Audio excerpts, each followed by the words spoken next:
Timing is everything. Good afternoon, fellow Rotarians. Once again, I am so excited to be here with all of you. I love seeing all, yes, Sheila up here. Irv, this is Sheila. That's Sonia. There you go. It's all good. We're S's. Anyway, I would love to have, once again, I think it would be wonderful. Ron Koopman, would you please lead us in the pledge?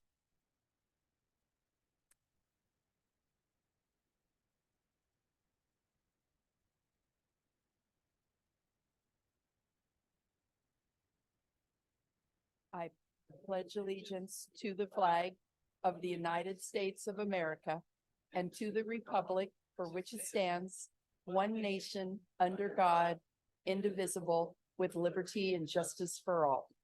Thank you, Mr. Koopman. All righty, songsters, I'm very excited. I love this club. I love our president. She has such a nice smile. Okay, and we've got a new member coming up here to help sing. Yeah. You guys have to help because we need help desperately. We don't have Stu with us today, so okay. How many people know this song? Look at that. We've got 2 people over here. Okay. Because of JRC. Because of JR's talk today, we're going to talk about cars and how to repair them. Yeah, so let's talk about a good car. Okay. You ready? Hey. Okay. Okay. Oh, Lord, won't you buy me a Mercedes-Benz? My friend, I'm a all my lifetime, no help from my friends. Oh, Lord, won't you buy me a Mercedes-Benz? Oh, Lord, won't you buy me a color TV? Darling, for dollars, try and find me.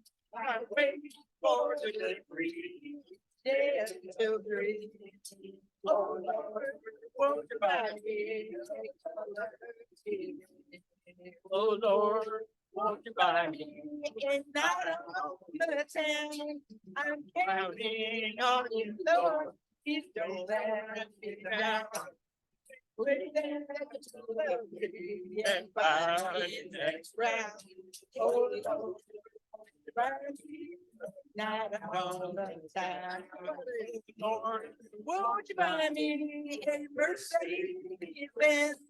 My friends all my portions, I must beg and mess. Work hard all my lifetime, no help from my friends. Oh, Lord, won't you buy me a Mercedes-Benz? And no rehearsal. Okay. All right. Thank you. Well, that's perfect.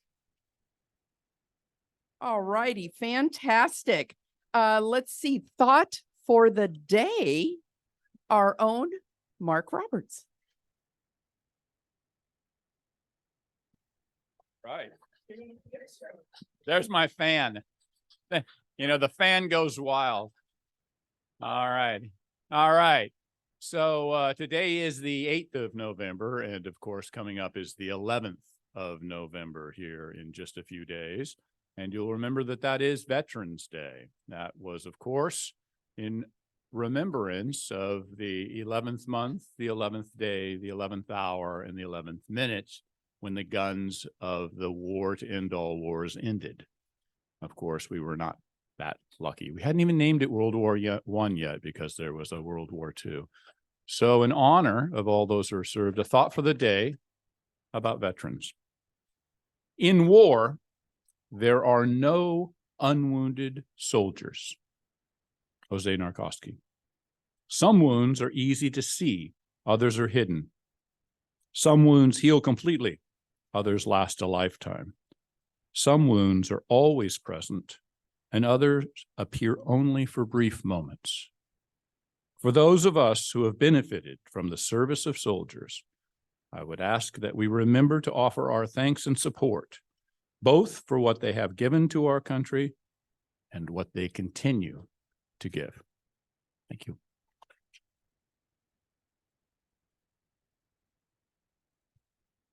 Mark, thank you so much. And in that vein, I want to thank you, each and every one of you out there that have served our amazing country. We appreciate your service, and I think a round of applause is due to all of you that do that for us. All your efforts and time, my dad used to say, allowed me to put my head down on the pillow at night and sleep in peace. And I've never forgotten that story. So thank you. Okay. Oh, I love this. We have another new member. Alan Burnham, come on down. Oh, dialing for Doc. Come on down.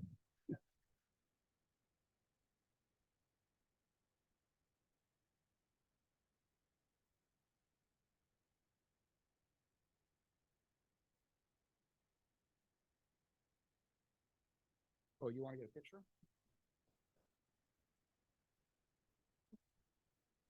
Okay,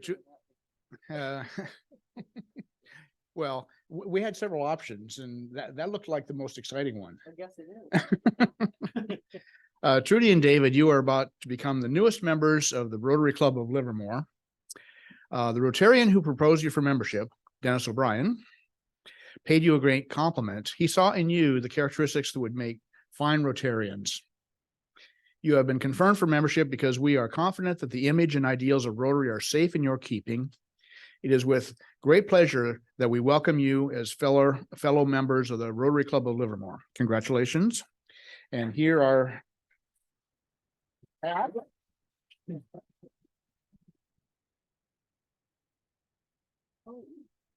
and here.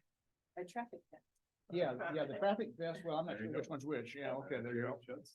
And you can wear that proudly during the rodeo parade as you try to keep people from being run over by I don't know when we're going to have the 100 steers again, but anyway, may I present Trudy and David Barnes, the newest members of our club.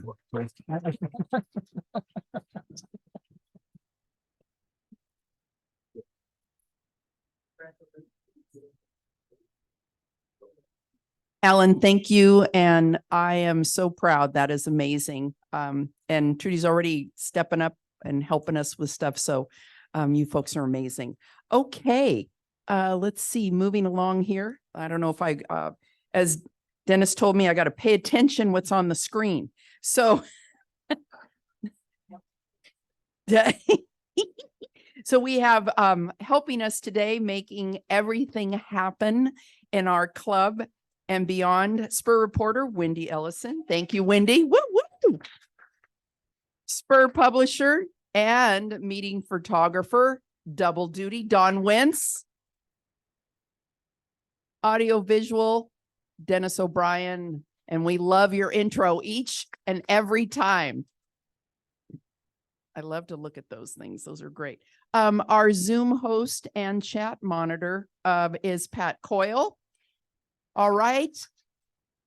And Mr. Bill Nebo was out there greeting everybody. Great job. I love it. Thank you so much. And as always, our Sergeant at Arms in the back, we have Trex Donovan. I don't know, is Bob here? Nope. Okay, Trex. Thank you, Trex. How are we doing on our raffle? Woo! Get your tickets. You know, it's counting down. We have fewer and fewer marbles each week. Your chances are getting better. No, I promise. I did not. And then also, there you go. Once again, behind the scenes, I do want to reach out and say thank you, Niall, for again another beautiful newsletter. That was great. Thank you. And this is your anniversary, right? From when you started it. Great. Thank you so much. We really appreciate that. Our web mistress, Kathy Coyle, and public outreach and getting the word out about the wonders of Rotary is Kelly Bowers. So don't forget about including her when you need to get something out. Thank you so much. All right. So let's introduce out in Zoom land. Do we have any visiting Rotarians or guests? President Sheila, we have neither. All right. Okay. In our room, do we have any visiting Rotarians? You have, oh, we're almost there, Ron, just a second. How about guest of Rotarians? Ron's got a guest. Oh, we've got lots of guests. And our traveling mic person, Deb. Thank you, Deb. And Christine, thank you. It's my, fellow Rotarians. Ron's almost done. Okay. Sorry. I'll have to come back next time. Oh, okay. Sounds good. Thank you so much. All right. So this is Ron's caregiver, Zekia. Zekia. Thank you for coming. Welcome. TJ. Fellow Rotarians, I would like to introduce my better half or maybe 3/4, Barbara. Hi, Barbara. All right. We got JR over here. And thank you, my traveling mic stirs. Madam President, Yes. fellow Rotarians, I'd like to introduce my brother David. All right, David. Thank you for joining us. President Sheila, he's not a guest, but on Zoom today, we have Jacob Reed, and we haven't seen Jacob Reed for a while. yes. So Hey. I thought we should say, welcome back, Jacob. All right, Jacob. Oh, that's awesome. I have two guests today. Yes, go right I ahead. have Miss Liz Lent, who came back for another trip because we were not horrible enough to her last week. So she's back again. Everybody say hi, Liz. Hey, Liz, how you doing? And also this is Michael of Caliber Cabinets, and he is a second generation business here in Livermore. And so I brought him along too, because nobody can say no to me. There you go, Christine. We love it. And one other thing I'd like to, he is a Rotarian, but I want to welcome back to our meetings, Chris Ising. Chris, so glad to see you.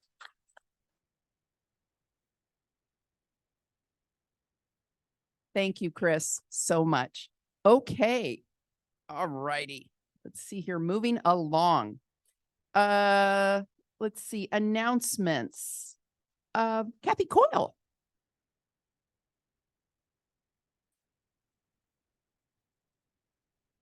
I'm pretty happy to be here today. I don't have any dents in my car. Yet. If my daughter drives it, there'll be dents. So before I make my announcement, I just want to thank Mark for his lovely thought about Veterans Day. And I wanted to show you this. My sister gave me this. This is a Canadian Legion poppy scarf. And as you know, poppies are worn in Canada, many other countries on what we call Remembrance Day. And my father was in the Royal Canadian Air Force. Oh. Fantastic. So my big announcement is the holiday party for kids. The Rotarian Foundation funds the party, but it's put on by both clubs. This year, our club again is doing the food. And I could use one more person to maybe help that day. It's a smaller space, so I think 4 or 5 people is good. I have 4, so I could use one more person to help put it out because we're not making any of it this time. And I think they could always use a little bit of help setting up. So it is December 3rd, and it's in the Larkspur room where right now Open Heart Kitchen has their lunch. And I think we're taking the second room. Is that correct, Matt? Both have. So it's right over here. It's easy to find because you come here every week. So if you can help, you can just speak to me after and let me know if you can help me with the food. Okay, thanks. Thank you, Kathy, very much. All right. That's a great thing, you guys. And you probably, many of you have volunteered over the years, but it's a really great program. Okay, I think Don Wentz, did you share this for us? Was that you?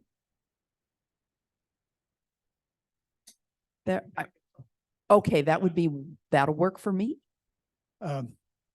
Yeah, the boss lady is an interviewer person, and she asked me to put this together. On Monday, November 27th at 6:30, they're going to have another movie night at the Vine. I think a lot of you have been to those before. They're a lot of fun, and it's the Holdovers. And I honestly don't know that much about it, but they say it's supposed to be pretty good. And all the proceeds go to the the Interwheel Club's Giving Fund, supporting underserved women and children in Livermore. So I encourage you to all go out and help support them. It's $25 each, includes a small popcorn and a soda. So Thank you, Don. I have gone to those over the years and they're a lot of fun. And I saw the trailer of this movie. It looks pretty funny. Thank you. Don, wait a minute, Bob Cowan. Oh, my hat. Tonight tomorrow night, 5 o'clock, my house.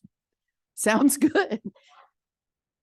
5 o'clock, 5:30, 5 o'clock. Okay, well, I'll be fashionably 5 o'clock. Okay, 5 o'clock. I'll be there closer to 5:30 because I get off at 5. But I'll do my best. That's why. Okay, maybe I did that for me. Okay.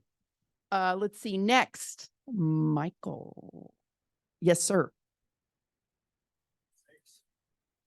Hi there. What can I say?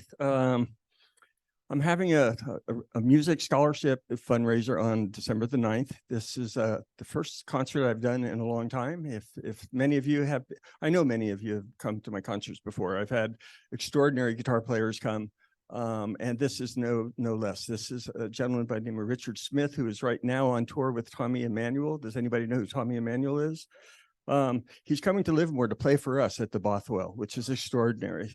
And so I need help, a lot of help. And tomorrow there will be an article in the Independent, so you'll get another view at where you can go look for more information. But I need help in writing letters to the editor. I need letters for press releases to go out to different newspapers beyond the Independent, like the Patch and so on. I'm a guitar player. I don't know much about computers. It took me almost 2 hours to send a press release and photographs to the Independent because they kept kicking it back saying, we can't open that, we can't open that. So I need that kind of help. So if you're an artist, that helps me. I need to make tickets. I need to make posters. I need to have them distributed, meaning walking downtown and going to Bruno's and say, can I put this up in your window? I used to do all of that stuff, but I'm old and gray now and I need help. So if you can help me, you can email me at frededfriends, at michael@frededfriends.com or no. Yeah, that works too. You'll see more tomorrow. I will have stuff out to Sheila. She can distribute it and we can make this happen. Seeing you guys sing today is exactly why I do this kind of stuff, because music really makes us feel better. It's good for us, particularly the kids that will get these scholarships are kids that are in need. They may not be doctors, lawyers, or physicists, but they do want to pursue a career in music. That's what this is all about. So we need to raise money to make this happen because it's taken a long time for me to get my act together to do this again. And I just want to say thank you in advance for all the help that you can give me. Mike, what time is that at?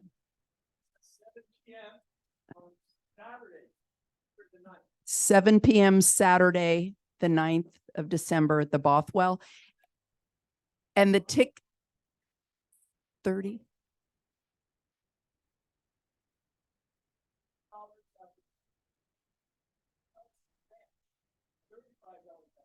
So it's $30 for the tickets in advance, $35 at the door. And for seniors and students, it's $25.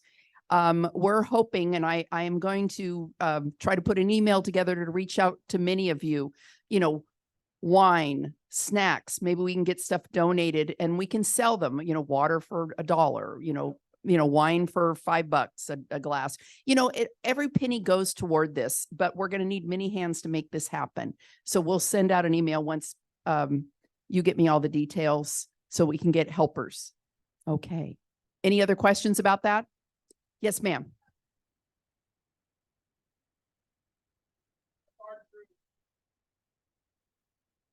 Yes. That would be wonderful. Okay. All right. And another thing, last week I announced the holiday social, and I have a couple of people that have stepped up to offer to help. Christine and Tom and Anita, Mike, and Anita Thompson have offered to help. And we will have wine and snacks, but we're going to need people to help bring those items. So I'm going to reach out to a couple wineries, but if we'll send out a list You can bring an hors d'oeuvre or a snack, just making it fun. It'll be from like 5 to 7. I will get more details of the exact location. Are we going to be in that room that's up near Alden Lane, or are we going to be in the actual room where we've done it in the past, where all the beautiful trees are? Oh, there's Jackie. Yeah, that's what we'll be up front. No, it's just absolutely beautifully decorated, ready to go, and it'll just get you into the holiday Yes. mood. Right. I'm yeah. going early to shop. Oh, there you go. There you go. And I do have a little extra wine. So I think I can help on that line. Okay, great. Anyway, it's a wonderful opportunity again, fellowship. And I want to thank each and every one of you that have come to the last several that Sonia's hosted at Gray. It's just so nice to see all of you, and it's just such a pleasure. So thank you so much for that. More stuff to come on that. Okay. Oh, Goud, it's all about you. You.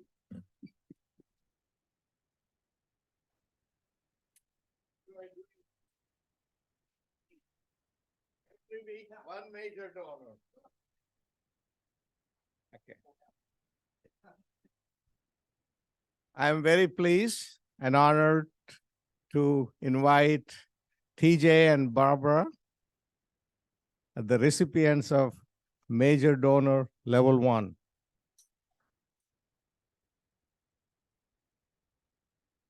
Okay, it's a doubly pleasure because he's the one recruited me to be a Rotarian. And all he said was, you come for a lunch on Wednesday, Doubletree. I said, what for? You just come there. That's all he said. Thank you.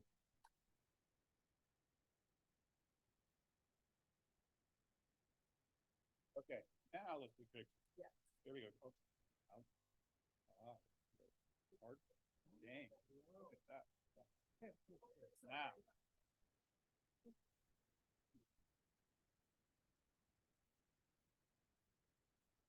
Yay.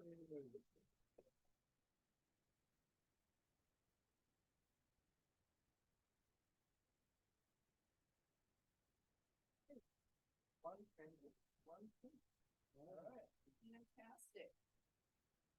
Okay, thank you. Thank you. You want to say a word or two? You want to say just a minute. So why give to the Rotary International Foundation? My criteria are life, liberty, and the pursuit of happiness. And the foundation fulfills all those things. You know, a couple of examples. Polio and the blindness medication, disaster relief, environmental protection and sustainability are life goals. For liberty, they do literacy, education, scholarships, internet access for classrooms, professional exchanges and microloans. For happiness, student and friendship and international exchanges, world scale conferences and travel, world peace and conflict resolution at university centers and scholars, community core, inter-club member visits, and finally, just the satisfaction of knowing what you're doing is a happiness for me. Plus many other projects designed and executed by sponsoring and recipient Rotarians, which gives you the confidence that your donations are accountably, equitably, and compassionately spent. So to me, it's life, liberty, and happiness, and that's why I do it. Thank you.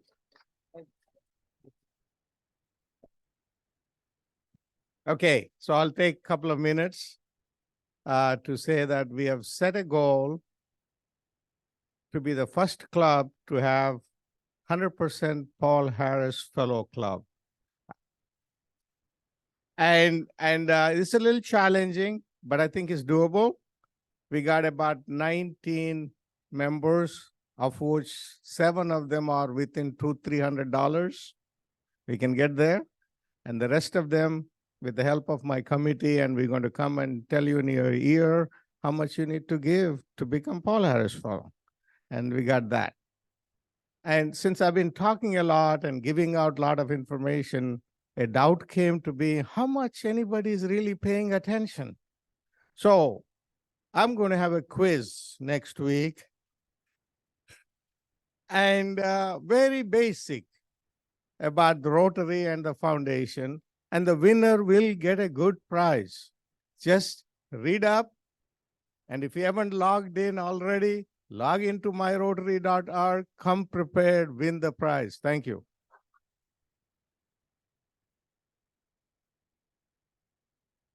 No pressure. Okay. Oh, and today I think a little birdie told me that let's see, Brian Mayhall, are you here? There he is. Can we give Brian a mic? Okay. Oh, thank you. Okay. I am bragging that I'm back here again. And yes, as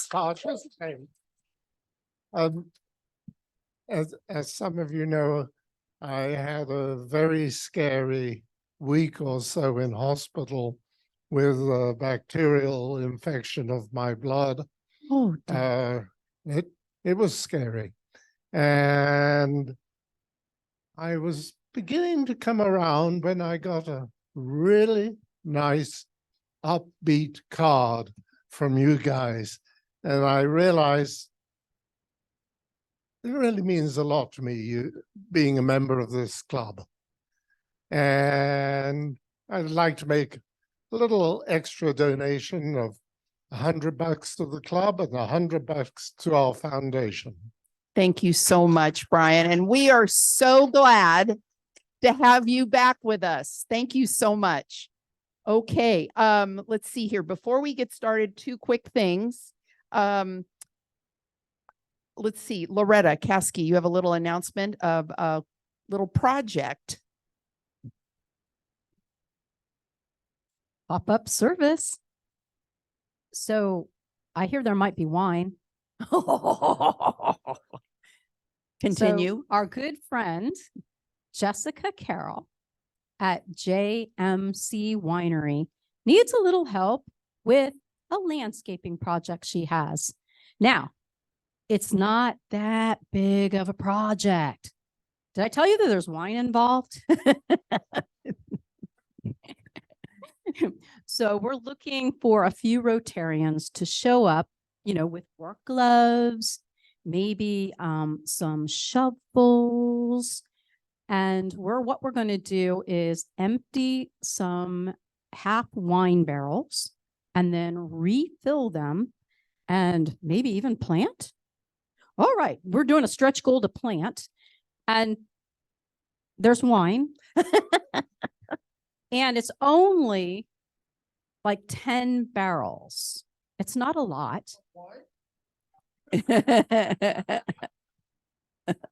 So you got to get there first.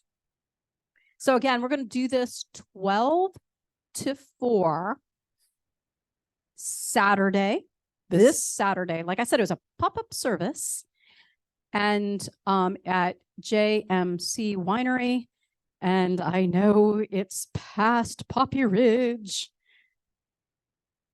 6800 Greenville Road is what they tell me. It's almost at the dead end. Almost. It's when you get to the end, you turn left. You can't. It's almost, yeah. Past Three Steves is what I've heard. Yep. Yes. Okay. Yes. Thank you, Loretta, so very much. I hope you all can come. I'm very excited.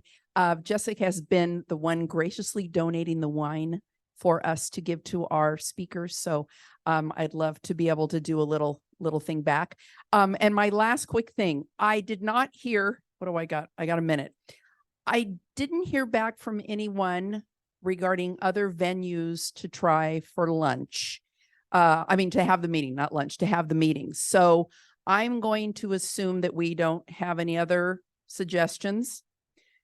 So what I would like to be able to do is, I think I mentioned it last week, that we have an offer on the table from LARPD for a sponsorship that will ensure us, we will basically be able to be here for free. We won't pay rent, and in lieu of the LARPD has basically a $10,000 sponsorship. That's what it cost us. Actually, yeah, what it cost us to be here. So in return, they're one of our major sponsors, and we won't have to worry about paying a rental fee. Yay. So let's give.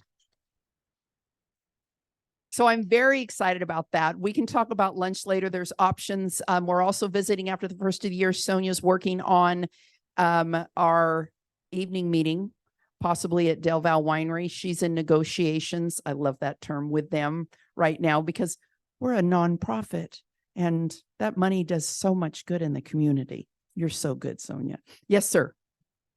Mike. So what I heard is the club just approved staying here and accepting the grant. Is that what they just You know what? did? I should ask for a Show of hands. Show of hands. Is everybody good with that? Oh, wow. Fantastic. Okay. Free's good. Well, thank you all so much. So I will be entering into an MOU with them. Again, I'm very excited because that helps us out immensely. And they are an amazing partner. So thank you all so very, very much. And I will keep you, Sonia will keep us posted on the evening meeting once she gets that. That's probably going to be like January. So after the first of the year. All righty. Oh, did you have something, Sheila, TJ? yeah. Yes. If we outgrow this room, do we get the other room? How does that work? I think we don't. Go ahead. So the short answer is we can. It's a tiny bit more expensive, but the answer is it's just a tiny bit. So that one will come out very easily in the wash. If we need to be in that other room, Matt and the staff here have said they are very excited to have us in that room. And if we need to open the doors and have the whole room, because we're 600, we can do that too. Woo woo. Now that would be amazing. Quick clarification. Since we're meeting the end of the month is our meeting, we don't have to worry about that. We can use the big room the whole year financially. So there's no cost. That clarifies that. None. No matter what room we're in. Yeah. No. No. It does not. Yeah. You know, we got to draw the line. They got to draw the line somewhere. All right. I don't want to. Oh, I'm 2 minutes into the talk. Jay Davis, can you please come up and do a little intro here? I apologize, JR. Oh, shoot. Okay. Next week. Yes. Mary Grace. Is it Gomila? Gomila? Yes. And Victoria Tishman. Access Health. I'm really excited to hear about what's going on there. So I'll repeat them again later. Well, I'm delighted to get to introduce JR. JR is a past president of the club. Some of you may remember that. This year, since I'm on the program committee, I took as a mission to kind of explore the businesses in Livermore that we should know more about.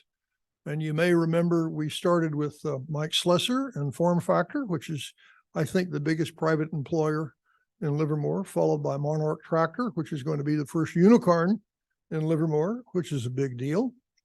JR is going to talk about a very essential service that we all use. We all used in the past, and we will use again. And one of JR's famous phrases is, they love to see the start of rainy weather, because business just picks up amazingly. If you've had the misfortune to have to open the hood of your car in the last 25 or 30 years, you notice there's nothing under there you recognize. Well, you haven't gone to even scarier places, which is behind the dashboard, under the seats, what's behind the wheel wells of the car. There are electronics tucked everywhere. So it's not just bash metal and paint. So I asked JR to come talk to us about how his business was changing. And I said, remember, JR, he has a very nice and wicked wit. You have to appreciate that if you know JR. I said, now remember, JR, this is family. So you can talk about the stupidest collision and the stupidest customer. And he got a big smile and he reached out and he put his hand on my shoulder. I don't know what he meant by that. JR, here you are.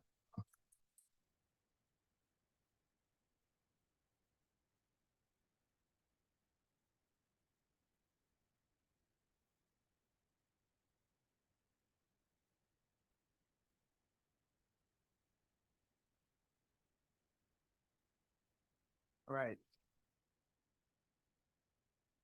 What an applause. I think I was thinking I might just quit while I'm ahead and go sit down. Just want to make sure I know what I'm doing with this thing. It's the bottom, big one. All right.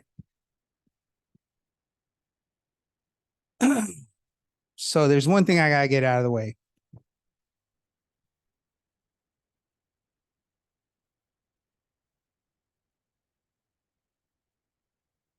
Some of you may remember this.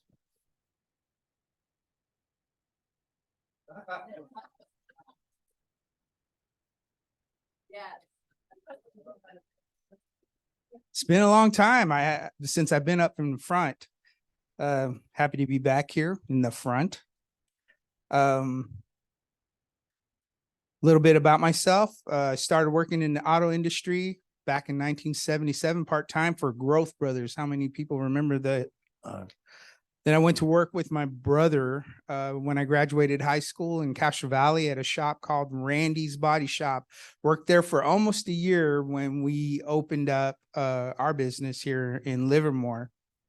We opened it with my dad, and then we started sucking in all our family members. Anybody who worked cheap and long hours. So after that, I started all my training. I went to frame school out in Anaheim. I got my master technician through ASC. And I still hold various ICAR certifications and welding certifications on steel and aluminum, just all kind of school. We're constantly going to school for the cars that we work on. They keep changing, so we have to keep learning. Now, I've given this talk all over the country side, and the cows and the horses seem to enjoy it. So I thought I'd bring it to you all. And I promised Sheila I'd keep it, no longer than 2 hours. And take notes, because there will be a test at the end. Anyway, so to understand all this, you kind of have to look at the very beginning, go back how everything started and how we traveled the roads and how the auto body business came to be. So way back in the beginning, people traveled, there were horses and wagons, or you walked. And, so if your horse needed shoeing or your wagon was in trouble, you went to the blacksmith shop. And as cars were being built in the very beginning, whenever they had issues with them, there weren't really body shops technically in the very beginning.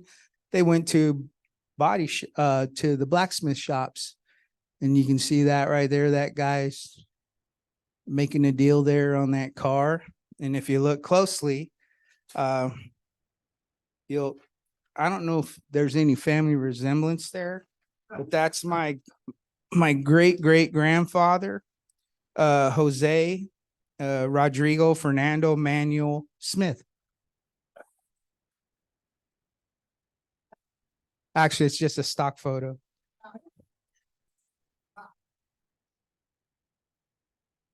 But as cars evolved, you went right there. You see in the front, that's a 54 Chevy. Behind it is 55. I don't know why I know all the years of the Chevys. I just do. But cars started developing with more power in the engines. They went from the flathead motors to the modern style V8s. In the later 50s, fuel injection started coming around. It was mechanical. Things were changing. And along with that, body shops started coming around and changing too. During the 50s, this is a picture of a body shop in the 50s. That's when my dad first got into the business. Back then, they used lead to repair cars, lead and putty. And he still would, he'd tell me stories of how Bondo came around. Everybody heard of Bondo and how it was not very good in the very beginning, and it was hard to use. It cracked. It did all kinds of nasty stuff. But the technology back then was those cars were body over frame. So you had a rolling chassis with suspension, the engine, everything, transmissions, everything's on the frame. and you had to know how to repair a frame if you're going to do the work properly. And that's where frame racks came into existence. And basically it's a big platform where you could do it on the ground too. The cars are strapped down by the frame. Then you have either they're hydraulic rams, and you pull with chains to straighten it out. And there were gauges and things like that. And everything was hung on the car. That's pretty much evolved too. We went from that to 60s cars. And in the 60s, things started changing. Fuel injection was getting started, but the muscle cars, that was the difference. The bodies, the suspensions, things started developing pretty fast. Those cars went pretty fast. When we got into the business, those were the kind of cars we still were working on. A 68 car was only 12 years old. So we were working on cars like that when I first got into it. There was steel and a lot of steel. And we used a lot of torches, heat, welding with gas acetylene torches, brazing to put these things back together. It was still very basic body. You did the blacksmith style of repair with the hammer and the different handheld anvils, which we call dollies. Not too much as far as electronics all over these vehicles, very little, other than the wiring to the headlights. They were pretty simple to pull these cars apart. Everything was heavy, but it was a simpler style car to work on. Then came the 70s. And in the 70s, that there is a Mark IV, Lincoln Mark IV. And I remember that was the model car. The first door skin that I ever did was on a car just like that here in town. And that door alone weighed like over 200 pounds. It was really heavy.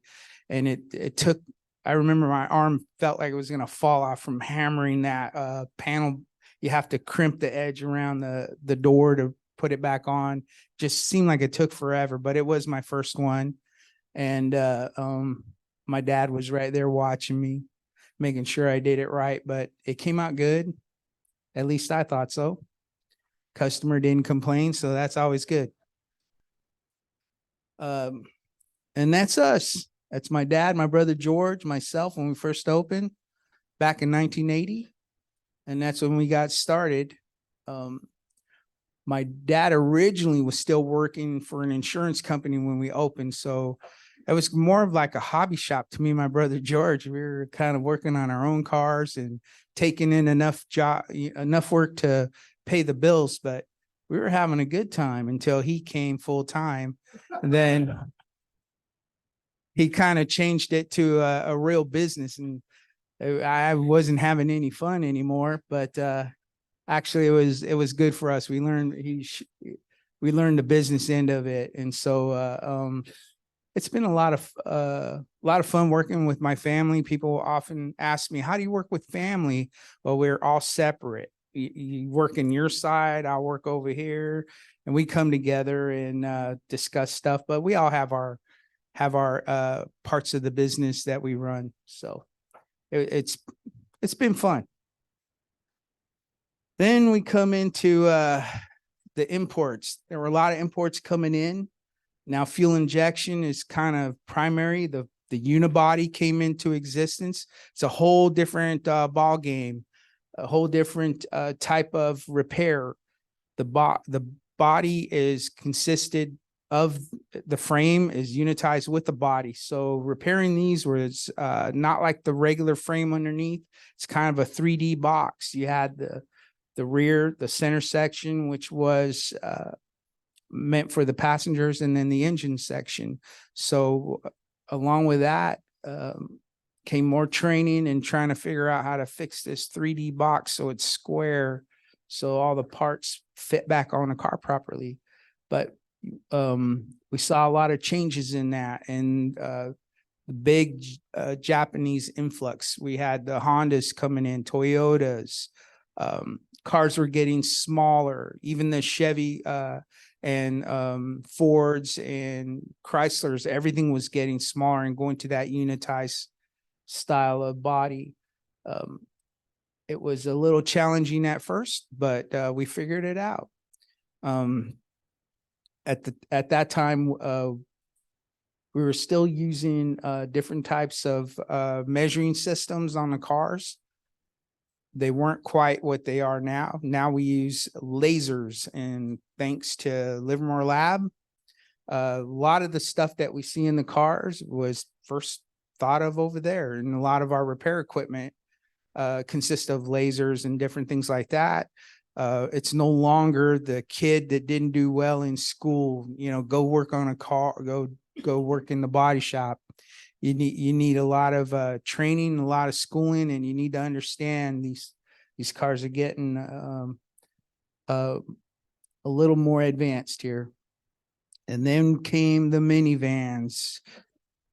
I swore I would never get one, and I've owned two in my lifetime. Lee Iacocca was the one that came out with the Caravan, and he changed everything. People jumped on that, and everybody else jumped on it too. Ford came out with the Aerostar, the Safari van from GM, Astro vans. Everybody jumped on the van thing, and that was the beginning of what they call the soccer mom cars. We got the SUVs were coming into play. A lot of these cars started coming with more technology. We had the airbag that first started coming out in 1994, I believe. They were putting them on all the cars, just the driver. And I remember my wife traveling along, and she would say, I feel a little unsafe. How come you get the airbag? And I responded, well, if we get in a really bad accident, somebody's got to live to tell what happened.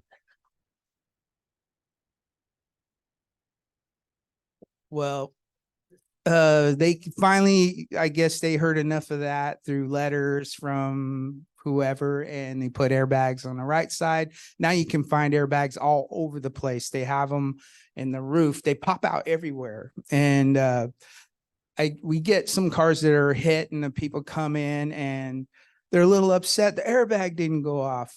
Well, you didn't hit hard enough, and you really don't want that thing popping out and punching in your face unless you really need it. If it's life-threatening, that's when you want those things to come out, and they really do work.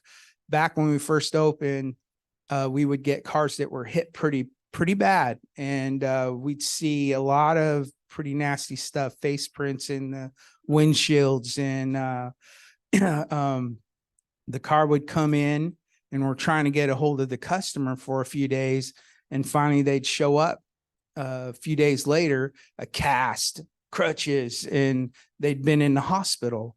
Well, now we get these cars coming in the shop pretty smashed up on a tow truck, and we're like, whoa. And the people come walking into the office like nothing, nothing happened. And they'll ask me, what do you think of that car? And well, that's probably a total. And then they ask, well, if I have to get another car, what kind should I get? What's a safe car? And my response is, well, you're standing up. What kind of car was that? It's just like, it seemed pretty safe to me. So, yeah, they are the technology that they build into these cars with the design. We have to duplicate that back in when we're rebuilding the car. So there's a lot of constant training. Like I was saying, we go to classes and have classes every year because technology is constantly changing. There's electronics on all these cars, and it's crazy what we see. I remember that when analog brakes first came out, we get to see that right away because it's a brand new car. It gets hit and we're working on it. What is this? We usually know ahead of time because we have classes that are kind of warning us about what's coming out. So when we see it, there's mechanic shops around that usually they're independent. They don't get cars until they're out of warranty, but they're curious.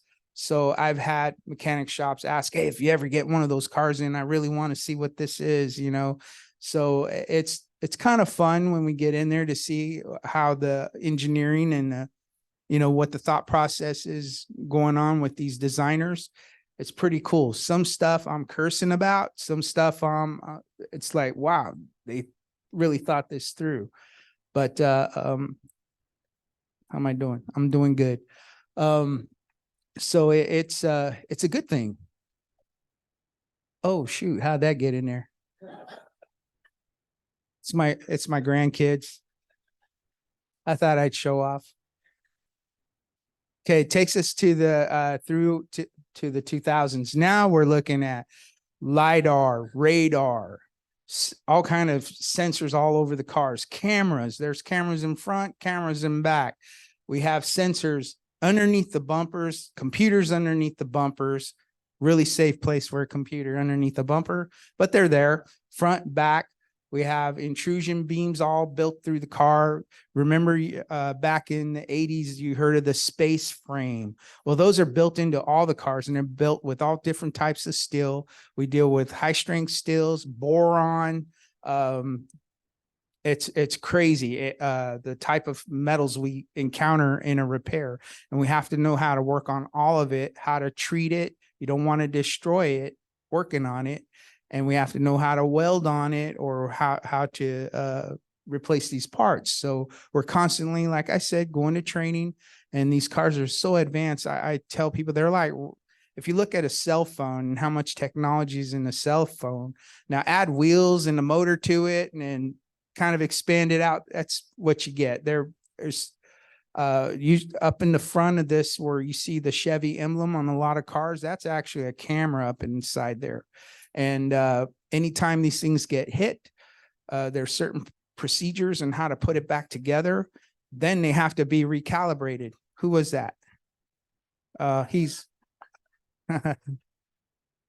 I think he was just I told him that kind of give me the signal when I'm running short on time. Yeah. Okay. I got it. Anyways. Yeah. So we're dealing with all of that now. Like I said, and Jay had mentioned, there's computers everywhere under the seats. You pull a bumper cover off, and that's just a covering. It's just to make the car look pretty. The actual bumper is behind it.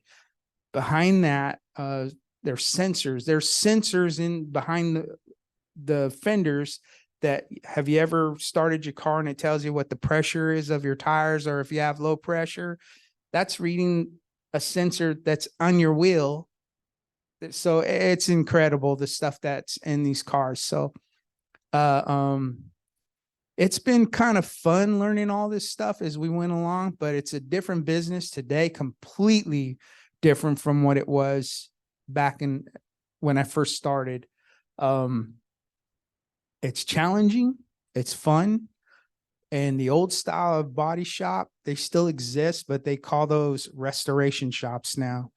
And they're out there, but that's not us. We deal primarily with collision repair.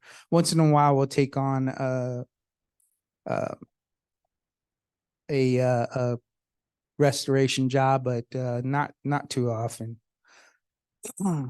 So Jay introduced me, and how many of you been at my shop?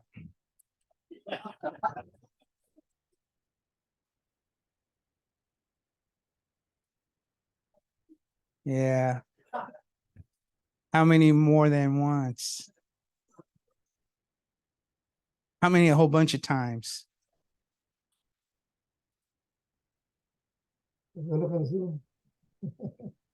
Yeah, we've worked on cars with I think we've got like at least 4 or 5 generations now. So we've seen like, people that have passed on, and down to now their great grandkids that are that are driving now, and oh, I remember your great grandfather when he first came in, so we deal with families now, and we get to know all these families, and we become friends, and you get kind of rooted into the community, being around for 43 plus years.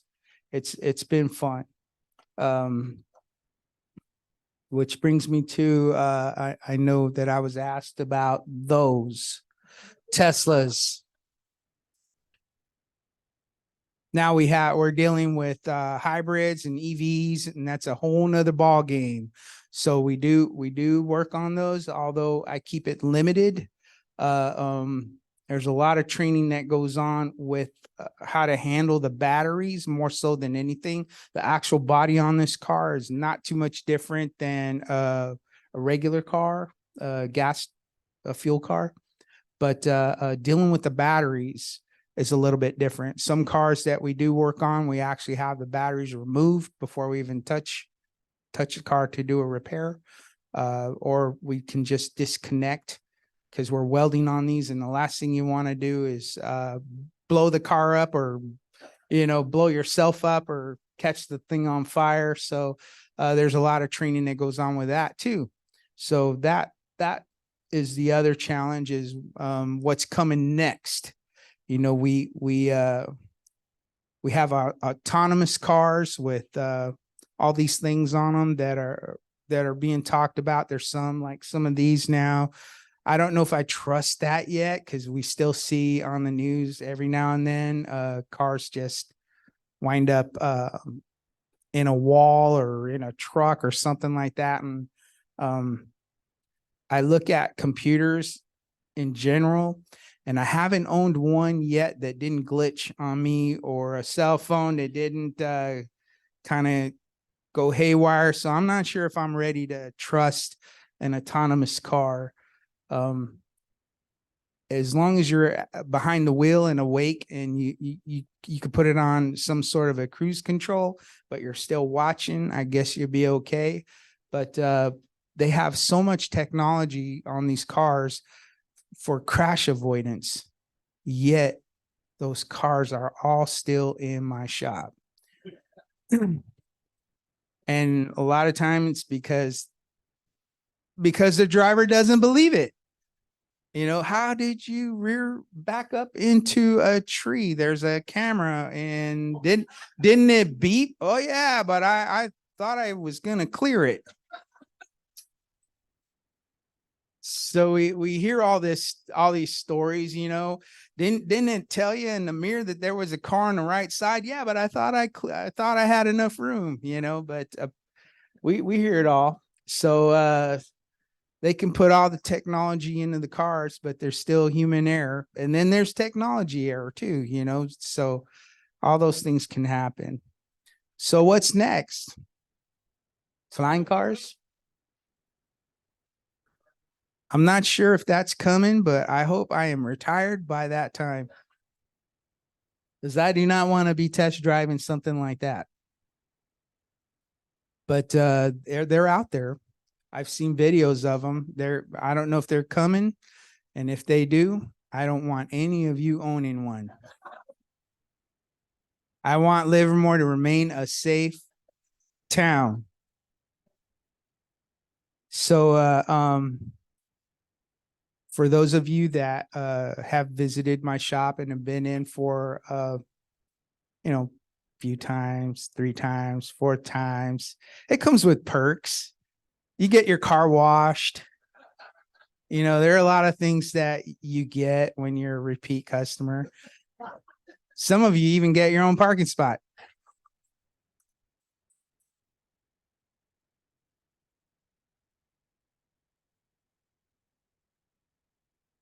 But anyways, if you have any questions, I'd like to leave it open for questions, and my brother Dave will be happy to answer them. Actually, yeah, no. Any questions? Go ahead. No. Nothing from Italy. Any others? Oh, Some, Other comments? some of the electric vehicles now are starting to take the battery rack and make it structurally part of the car. Correct. Is that creating a problem for you? Those, if you look at the floor of the car, is a giant battery. If you look at, I was going to bring a photo of one and I just kind of, I lost it. But anyways, yeah, it's not really a problem for us because if the car is damaged enough for that part of it is damaged, that car is not repairable. So, and I don't even want it at my shop at that point, it doesn't make it. We try to keep the cars that are towed to the shop repairable vehicles. If they are totals, it's usually kind of like they're iffy and they wind up being a total, but, especially if they're, EVs and they're heavily damaged, they don't even make it to my shop. So JR, I think you might have already answered this, but I sort of wanted you to be, so we got a ton of technology on here. Is there a bigger space between crashes? I mean, or are people bringing cars to you at exactly the same rate as when you just had to look in the rearview mirror and there was not a single bit of electronics on it? Or is some of the stuff doing its job? I believe some of the stuff does its job. You know, technology is a good thing. It's helping. I think a lot of our business is driven just by the population. It's a busier town. People are impatient, things like that. But what we don't see too often are the big crash jobs. We don't see too much of the stuff in the wintertime that we used to. We used to see cars in the wintertime, in the rainy season. I'd hear all that, but these cars, they have traction control and things like that, you know, that help out with that issue. We see about if it's busy, it's because of the season. In the wintertime, you have everybody because of the holiday season. You look at the stores and things like that. At night, they're just packed. People are everywhere and they're bumping into each other. In the summertime or in the beginning of the summertime, it gets really busy. You look downtown, everybody's out. Everybody's at the wineries. Everybody's downtown. You get people bumping into each other. And those are the jobs that I like. The parking lot stuff, the people that backed up into somebody. It's quick in, quick out, easy jobs, you know. Yeah. But those types are what we call the gravy jobs. Those are the ones we can get through in and out.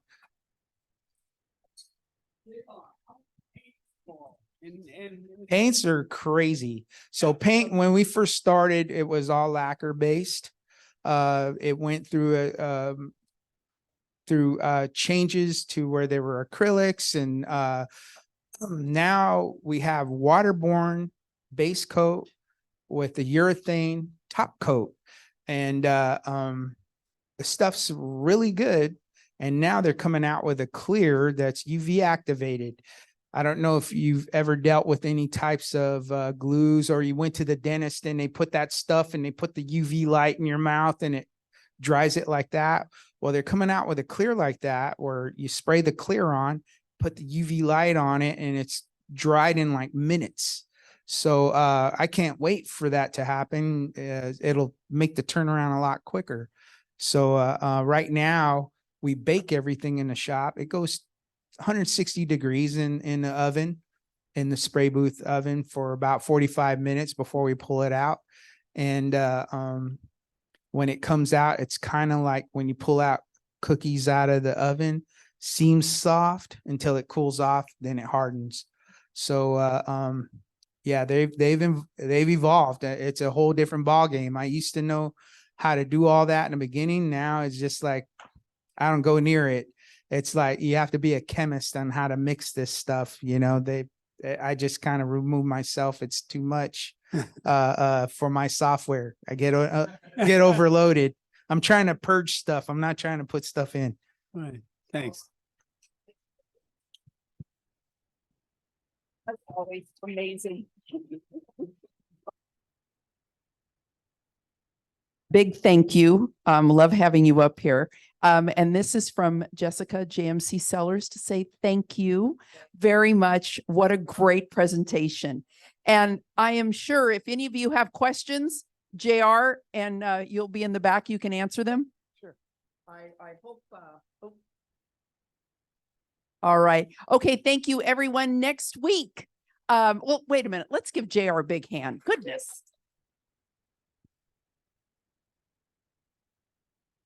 You know, I remember when JR was president, what was it? The cha-cha? What was that you were going to have us do? He was going to have us dance. Yeah. So anyway, next week, Mary Grace Comella, I want to say, and Victoria Tishman Camerzel. Yes. Access Camerzel. Okay. Access Community Health. I am so excited to hear about this. We'll be back here again. And once again, thank you all so very much. And I want you to have a beautiful day. Yep. Ticket. Go ahead. I was approached by a couple ladies. I guess there's a golden boutique fundraiser for a nonprofit at the other end of the building. Just to let you guys know that that's there. Okay. And then what everybody's waiting for, the winning ticket, the last four numbers. 5734. Oh, all right. Good job. All right. Thank you, everyone.